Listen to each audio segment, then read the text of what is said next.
Welcome back to Tao of Twang. I'm Dave. So, quick follow up here today, and a lesson that will stand on its own, I think, too. If you didn't see this lesson a couple of days ago that I'm referring to, don't worry about it. I'll put a top comment on this lesson that'll lead you back to that if you want to check it out, and you'll just have that much more, stuff to look at and get ideas for playing over kind of a Texas style rock riff like this. So we're thinking, ZZ Top, right? Somebody mentioned J.J. Cale, all of that stuff. And a real simple riff here.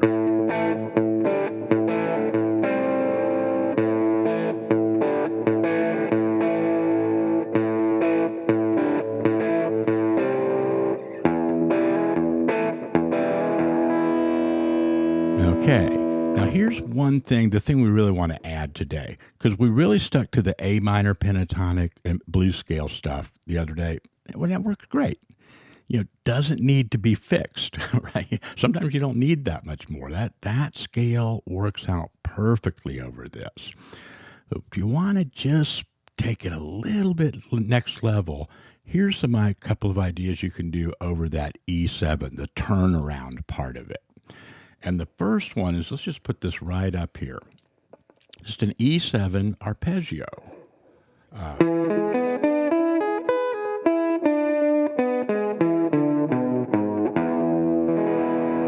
Okay, now the red dots on there are the roots, right? Okay, so that's your 7th fret E on the 5th string. Now it goes down below that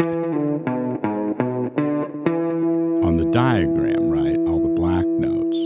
So if you want, you can start by just starting on the root.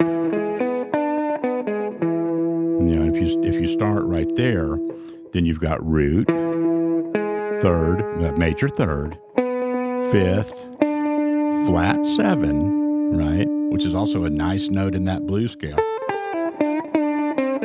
In the A minor pentatonic, right? The piece that's the kind of key center that we're using. But when it goes to that turnaround, we're going to add a couple of ideas that you can kind of step out of that and address it, specifically on that chord and then back to your minor pentatonic stuff. And that sounds cool, right? So before we even get the track back on, get used to that arpeggio shape if you're not used to that. And others too. You can move around and you don't have to do it just right there. But if it's somewhat new to you, just start with this diagram. And try to alternate back and forth a little bit between the A minor sound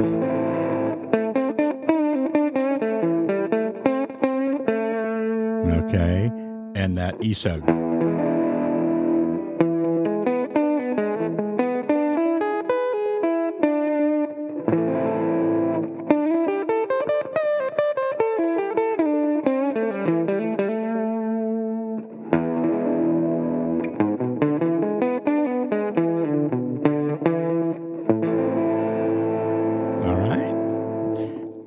To the side. We all want to get to the track and get the jam going. That's great. You'll get there, but you'll get there, and learn more along the way and be more solid with it if you take these component parts apart and work on them, sort of individually, then get back into the track. And you might end up with something like this. Let's see where we are.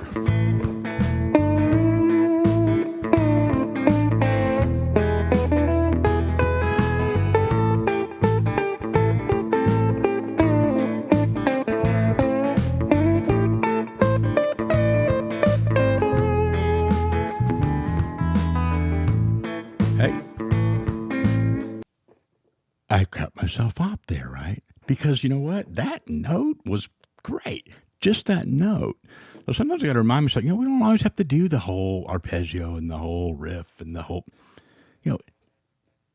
if you hit a good enough piece of buried treasure, that might be all you need for that whole measure, right?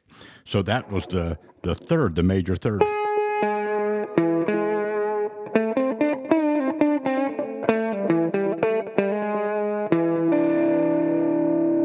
major third, root, flat 7. When you can just add those little pieces like that and your ear knows it, right? It's not just that you intellectually know, oh, I'm on the third, I'm on the flat 7. That's great. You need to know that, cognizantly. But when your ear pulls you to that, and you can kind of let those things hang there, that's when you really know that your body is understanding and feeling those notes, those bluesy notes, right? So, and you can, again, a good way to achieve that, approach that and work on it is off to the side.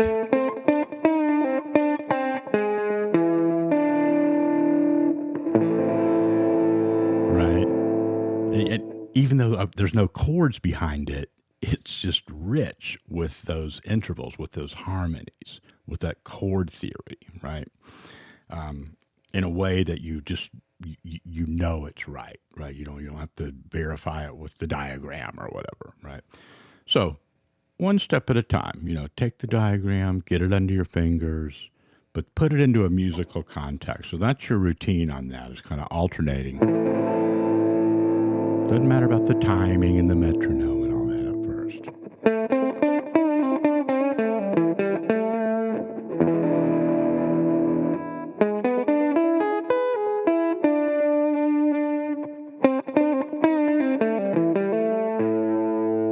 Just work it out one piece at a time, man. It'll work. The only other thing I'm going to show you, because that's it. That's the good stuff on this. You put that with the stuff that we did the other day. And if you haven't seen that one, like I said, go back and check it out. Put all that together. You'll have a great little jam going on this backing track. Only other thing I did in that demo that I want to show you real quick, I'm not going to get into the theory on this a lot, but I did a couple these notes in these little diminished segments.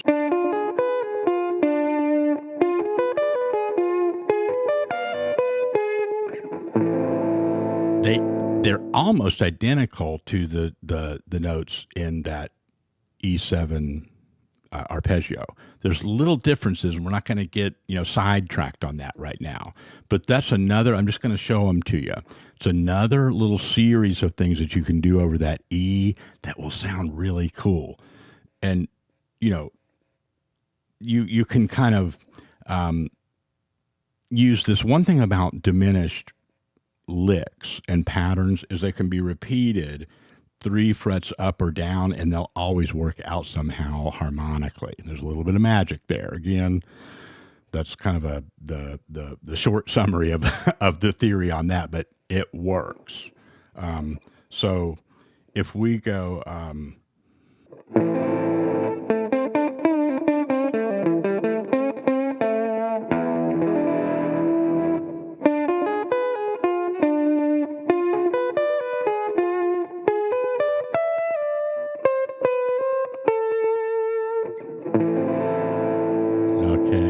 Some of the other notes that I used in that intro were just notes that are in the natural minor scale. And I'll also put a diagram of that in the outro portion of this. But that's just taking that blues scale, or minor pentatonic to be accurate, and putting in the natural minor notes along there with it.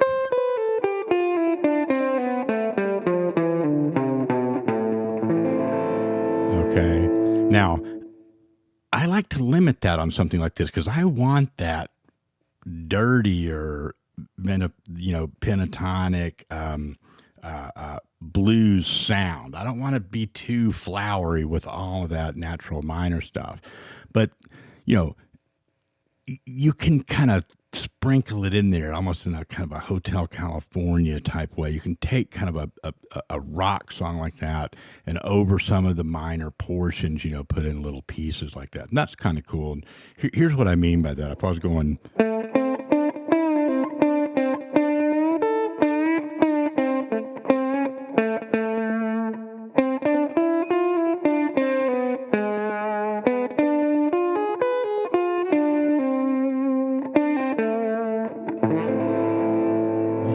that kind of, that was kind of got pretty outside there. So I don't want to throw you off with all of that, but if you saw some stuff in that intro today, it was like, oh, there's some other notes in there along with that minor pentatonic. It's here and there they're putting in some of the notes that are in that natural minor. I don't like to present too many things at one time like that because it can just kind of lose the real focus on what we're really going for today. But I do want to give explanations of all the things that I do in the demonstrations. So here's your routine on this.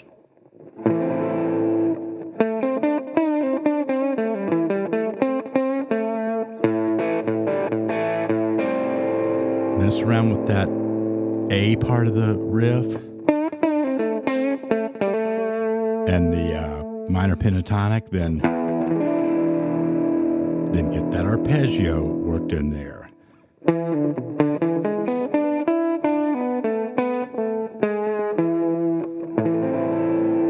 Okay. And then, if you're ambitious, sprinkle in a little bit of that natural minor as you go.